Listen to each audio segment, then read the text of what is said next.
हर हर महादेव। कैसे हैं? देखिए, बिहार में पलायन की बड़ी समस्या है। अभी रिसेंटली एक ट्विटर हैंडल से राजद का मतलब आरजेडी और लालू यादव की पूरी पॉलिटिकल टीम कह सकते हो, ठीक है, और राजद आरजेडी के द्वारा ट्वीट किया गया कि हमारी अगर सरकार बनती है तो हम बिहार से पलायन को रोक देंगे। लेकिन खैर, वो अभी युवा है, 36-37 साल के हैं, उनको लगता है कि हमेशा बोल देंगे और जनता बहक जाएगी, और वह कहते हुए भी दिखाई देते हैं कि अभी हमारा 36 साल हुआ है जी, हम जो है इस प्रकार से आपको बरगलाएंगे नहीं, हम जो है इस प्रकार से आपको फुसलाएंगे नहीं। बाबू, आप फुसला ही रहे हो, बरगला ही रहे हो जनता को। आपकी सरकार बन जाने से पलायन रुक जाएगी, इसका रोड मैप क्या है आपके पास? तो कुछ नहीं है। तो कहने का मतलब मेरा ये है कि पूरा का पूरा ये आरजेडी पुनः बरगलाने का प्रयास कर रही है। इसके पीछे मैं कुछ तर्क देता हूं। जब आरजेडी की सरकार थी तब क्या पलायन रुकी? नहीं रुकी। और पलायन ही नहीं, उस अफरन काल के दौरान जब आरजेडी सत्ता में थी 90 के दशक में, सबसे अधिक पलायन होता था। अभी का पलायन रोजगार के उद्देश्य से है।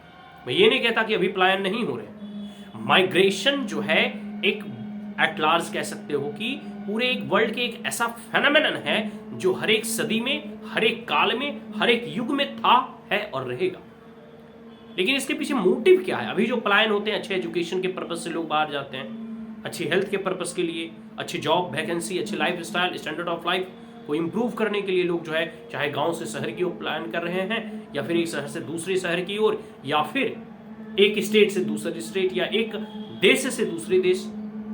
लेकिन लालू के दशक में और आरजेडी के शासनकाल में वह पलायन था अफरन के भय से। अरे के लड़का है, पैसा वाला, अरे बेटा को बाहरे पढ़ाओ, बाहरे रखो, ये डर का माहौल था। तो आरजेडी के शासन काल आने के बाद यह पलायन रुक जाएगा, मुझे इसकी संभावना कम दिखती है, क्योंकि आज तक आरजेडी और जो है तेजस्वी यादव जो अपने आप को जो है कहते हैं कि अभी हमारा 36 साल ही हुआ है जी, हम आपको बरगला नहीं रहे हैं जी, फुसला नहीं रहे हैं जी, ऐसा नहीं है। आप रोड मैप रखिए जनता के सामने कि हमारी सरकार बनने के बाद इन बिंदुओं पर हम काम करेंगे, और इन बिंदुओं पर अगर काम हुआ तो पलायन रुकेगा।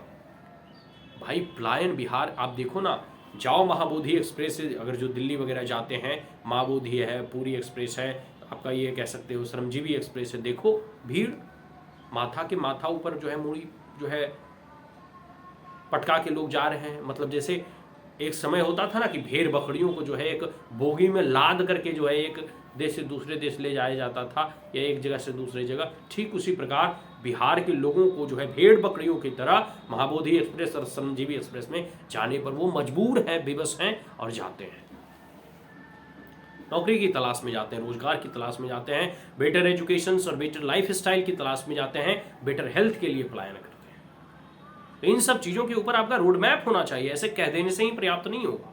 आप जो है पूरी की पूरी एक रोड मैप दीजिए कि हमारे आने के बाद हम जो है बिहार की इंफ्रास्ट्रक्चर को इंप्रूवमेंट करेंगे, के क्षेत्र में जो है इंप्रूवमेंट करेंगे, नए नए इन्वेस्टमेंट के डोर खोलेंगे। लेकिन इन्वेस्टमेंट पे तभी तो आएगा जब आप लॉ एंड ऑर्डर की स्थिति को अच्छा रखेंगे। लेकिन स्थिति ये हुई कि जब लालू जी की सरकार थी, आरजेडी की सरकार थी, तो कई सारी चीनी मिल, कई सारे पेपर उद्योग की फैक्ट्री बंद हो गया, क्योंकि रंगदारी टैक्स वसूला जाता था, कमीशन लिए जाते थे। तो कहां से इंफ्रास्ट्रक्चर डेवलप होगा, कहां से नए नए इन्वेस्टमेंट और विदेशी फॉरेन डायरेक्ट इन्वेस्टमेंट फंड जो है यहां आएंगे? स्थिति कितनी खराब है तेजस्वी जी, आप इस बात को समझिए, वास्तविकता और धरातल पर उतरिए। लेकिन नहीं, हवाई तीर मार दिया, और तीर मार दिया तो तीर तो है जेडीयू वालों का, जेडीयू का तीर है तो जेडीयू का तीर है, तो सफलता तो जेडीयू निशाने पर लगेगा, तो जीतेगी तो जेडीयू। यही बात है कि आपके शासन, लालू जी के शासन पीरियड से नीतीश बाबू का शासन काल जो है अच्छा है। मैं ये नहीं कह रहा हूं कि नीतीश बाबू का शासन काल सबसे अच्छा है, इससे भी अच्छी सरकार जैसे उत्तर प्रदेश में योगी जी चला रहे हैं कि पूरी संभावनाएं हैं।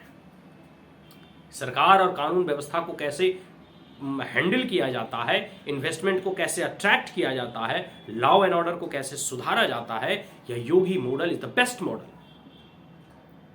नरेंद्र मोदी का गुजरात मॉडल एक मॉडल था जिसके बिहाफ पे वो प्राइम मिनिस्टर का चुनाव जीते।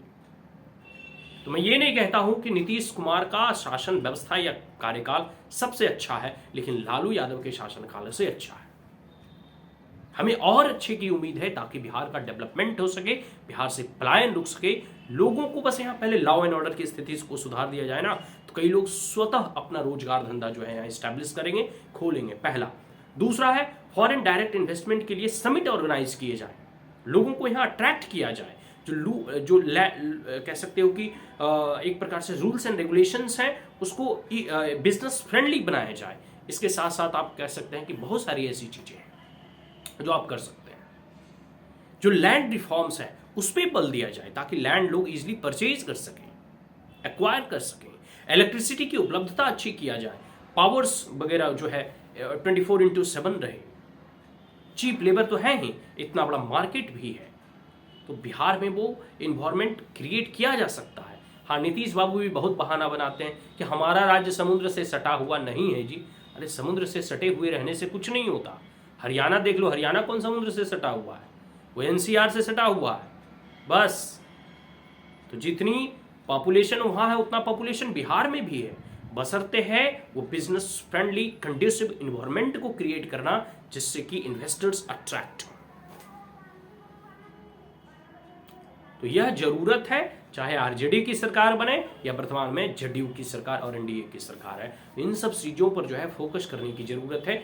और हम बस यही कहेंगे तेजस्वी यादव से, आप 36 साल के रहें या 76 साल के, उससे हमें कोई सरोकार नहीं है। अगर आपकी राजनीतिक महत्वाकांक्षा है तो सर्वप्रथम आप बिहार के डेवलपमेंट के लिए, विकास के लिए और पलायन को रोकने के लिए आपके पास एक अच्छा रोड मैप होना आवश्यक है। अदरवाइज आप जो है जनता को बरगलाने का यह जो प्रयास है यह आपका मिथक है। जनता अब आपके बातों में नहीं आने वाली है, क्योंकि आपके विगत सरकारों का, जब लालू यादव का और राबड़ी देवी का शासन था, इनके कार्यकाल का पूरा जो है निचोड़ और सार लोगों के पास मौजूद है। और उदाहरण के तौर पर जो है आपका भी एक छोटा सा टर्म हमने देखा है कि किस प्रकार से बिहार में अराजकता पुनः अपने पैर प्रसारना जो है शुरू कर चुकी थी। वो बिहार हमें नहीं चाहिए जहां अपहरण, लूट, मार काट और दंगे होते थे। वह बिहार हमें नहीं चाहिए जब लोग भय के मारे शाम को जो है 5 और 7 बजे के बाद निकलना बंद कर देते थे।